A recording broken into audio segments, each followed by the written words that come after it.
Sir आप अपना नाम बताइए सर जरा सा। मेरा नाम मुकेश पुंडीर है। ये मुकेश पुंडीर साहब है और ये हमारे पास आए थे फिजिकली, इनको अप्रैल में आया था मैं। अप्रैल में आए थे और इनको ए वैस्कुलर नेक्रोसिस थी और साथ में जो इनका जो फीमर का हेड है वो फ्रैक्चर्ड था। पहला एक्सरे दिखाना बेटा, ये पहला इनका एक्सरे है। आप अगर गौर से देखेंगे इस एक्सरे को तो ये इनका फर्स्ट एक्सरे है। देखिए आप, तो ये फर्स्ट एक्सरे है, ये है 26 सितंबर 2024 का। इसमें साफ साफ फ्रैक्चर दिख रहा है और साफ साफ जो है ए वैस्कुलर नेक्रोसिस दिख रही है। हमने इसके बाद इनको जो है वो इसके बाद का एक्सरे है, अप्रैल को आए, ये आए थे हमारे पास में 15/4 अप्रैल में आए थे ना, अप्रैल में आया था। 15/4/2025 का है जब ये आए थे हमारे पास। तो फ्रैक्चर बिल्कुल क्लियर दिख रहा है, देखिए आप। और पूरी की पूरी जो है जो हमारी हेड ऑफ द फीमर है पूरा नेक्रोसिस दिख रही है, इसमें पूरा का पूरा नेक्रोसिस क्लियर दिख रहा है। फिर हमने इनको जो है ट्रीटमेंट स्टार्ट किया और जब हमने पुंडीर साहब का ट्रीटमेंट स्टार्ट किया तो हमने इनको तिक्तक क्षीरवस्ती दी। तिक्तक क्षीरवस्ती जो है साथ में मर्म किया।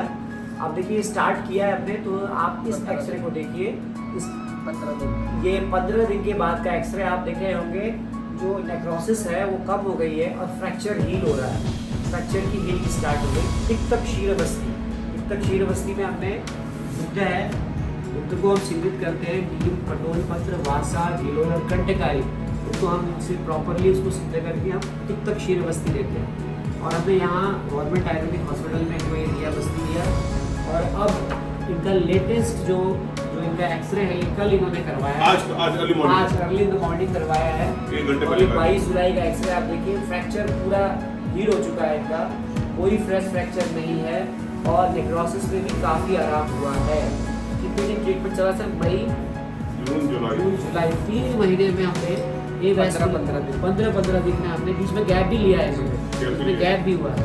केवल पंचकर्म चिकित्सा की तिक्तक क्षीरवस्ती और मर्म अभी इनको कंटिन्यू देंगे, अभी ऐसा नहीं है वो छोड़ेंगे नहीं इनको। लेकिन आपको मैं ये बताना चाहता हूँ कि आयुर्वेद में कितना दम है। ए वैस्कुलर नेक्रोसिस रिवर्स नहीं होती कहते हैं, लेकिन आप अगर पंचकर्म के साथ में मर्म को कंबाइन करते हैं, इसीलिए हमारी मोडालिटीज़ है। और साथ में हम विद्यकर्म भी कर रहे हैं, इनका विद्यकर्म भी कर रहे हैं यहाँ पे। तो इसका लाभ सर आपको क्या क्या लाभ हुआ थोड़ा सा आप खुद बताइए, तो एक्सरे को छोड़िए आप। एक्चुअली पहले से मैं बेटर फील कर रहा हूँ, अपने आप को महसूस कर रहा हूँ। पहले मैं जो लेट गया तो उठ नहीं पाता था, मुझे सहारा लेना पड़ता था, करवट चेंज करनी पड़ती थी। और लेकिन मैं नॉर्मली लाइफ जी रहा हूँ, लेकिन मैं थोड़ा थाइस में पेन है और सब नॉर्मल है। और ये भी ठीक हो जाएगा। अभी मर्म कर रहे हैं हम इनका और अभी हम कंटिन्यू रखेंगे ट्रीटमेंट, क्योंकि हमारी ट्रीटमेंट जो है वो बेसिकली हम बस्ती जरूर दे रहे हैं पर इसका जो प्रभाव है वो ब्रेंगण भी कर रहा है, हीलिंग भी कर रहा है, ऑस्टियोपोरोटिक चेंजेस को भी ठीक कर रहा है। तो ये अद्भुत है, ये अस्थि धातु का क्षय को भी कम कर रहा है। ये साबित करता है कि आयुर्वेद की चिकित्सा में दम है, यदि इसको ढंग से तरीके से किया जाए। हम बिल्कुल शास्त्रीय तरीके से करते हैं और मर्म भी करते हैं साथ में, और विद्यकर्म भी कर रहे हैं। सर आपका विद्यकर्म भी किया जा रहा है, गस्ती भी दी जा रही है। और सबसे बड़ी बात है कि पेशेंट जो लेने भी आ रहे हैं, ऐसा नहीं है, ये कॉन्फिडेंस है इनका और ये लेने रेगुलर आ रहे हैं तो फायदा भी मिल रहा है। इसलिए कहते हैं कि 8 दिन संडे को भी करा लो, संडे को भी लेते हैं ये। तो सर कैसा लगा आपको हमारा ये आयुर्वेद का इलाज? बहुत अच्छा लगा। पंचकर्म को मालिश और सिकाई बोलते हैं, मालिश और सिकाई से अलग है ना सर? ये ट्रीटमेंट है ना पूरा? ट्रीटमेंट है। थैंक यू, धन्यवाद सर। मैं तो हॉस्पिटल में दिखाया तो मुझे खुला चेंज करने के लिए कहा गया, लेकिन मेरी कॉन्शियस अलाउ नहीं किया, क्योंकि इससे पूर्व मैं पौड़ी में आयुर्वेदिक हॉस्पिटल इलाज ले चुका था। वहाँ डॉक्टर डिक्टू नोटियाल है, उनके हस्बैंड डॉक्टर हैं। तो उनसे मेरी बात होने के बाद उन्होंने मेरे को सलाह दी कि आप जब माजरे में दर्द हो कहीं और दिखाएं और इसे रिप्लेसमेंट की आवश्यकता नहीं पड़ेगी, ये फिलअप वैसे हो जाएगा। और मैं यहाँ माजरे में आया, मुझे बहुत अच्छा लगा। यहाँ का स्टाफ काफ़ी अच्छा है, कोऑपरेटिव नेचर का है और हॉस्पिटल काफ़ी बड़ा है। मैं सोचता हूँ देहरादून में शायद एक आयुर्वेदिक हॉस्पिटल माजरे का ही ऐसा है जहाँ पे इतनी भीड़ होती है। नहीं तो इसके एक आयुर्वेदिक हॉस्पिटल आपका गांधी चिकित्सालय में भी है, दालन वाले में, वहाँ भीड़ नहीं रहती, लेकिन यहाँ पर भीड़ ज़्यादा रहती है और स्टाफ को भी कोऑपरेट करती है, स्टाफ भी कोऑपरेट करता है। कुल बात एक ट्रीटमेंट भी अच्छा होता है और मेरा फीलिंग अच्छा हो रहा है। आपका सर हिप रिप्लेसमेंट का कूला प्रत्यारोपण बताया था।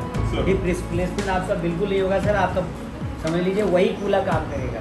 तो वो तो खैर मैंने चेंज नहीं कराना था क्योंकि जो नेचुरल है नेचुरल होता है। बस बस नेचुरल है और Natural नेचुरल है, रहता है। नेचुरल तो भले नेचुरल टाइम है। जरूर लग रहा है मैंने कोई बात नहीं की और टाइम या और कुछ नेचुरल ट्रीटमेंट भी है ना सर, हाँ। ट्रीटमेंट भी तो नेचुरल है। Naturally है। फिर दूध आप खुद बना के ला रहे हैं, खुद दवाई बना तो के ला दवा रहे भी हैं। आप खुद बना के ला रहे हैं, तो ये नेचुरल है। और आप सब देखे होंगे किचन में मिलने वाली दवाइयाँ हैं सब- कि दूध मिल जाता है, नीम है, पटोल पत्र है, वासा है, गिलोय है, कंटकारी है, ये सब हर्ब्स और है। साथ में देसी घी भी डाला और देसी घी भी डाल रहे हैं। और सबसे बढ़िया देखिए कि चेहरा देखिए ना इनका, पहले का फोटो देखिए, अभी देखिए चेहरा बिल्कुल चमक रहा है। तो ये बस्ती चिकित्सा का प्रभाव है और हमारे आयुर्वेदिक प्रैक्टिशनर्स को मैं यही कहूँगा कि बस्ती का प्रयोग ज़रूर कीजिए। Thank you dear.